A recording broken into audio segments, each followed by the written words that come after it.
মানুষ কিছু আপনাদের জন্য ত্রাণ পাঠিয়েছে।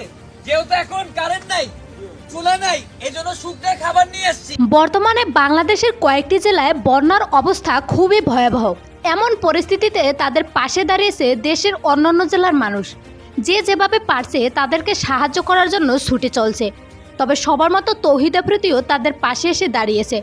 তবে গতবারের মতো সরাসরি কুমিল্লা বা ফেনীতে গিয়ে সাহায্য করতে পারেনি, কারণ বর্তমানে তৌহিদ আফ্রিদিকে নিয়ে হচ্ছে সমালোচনার ঝড়।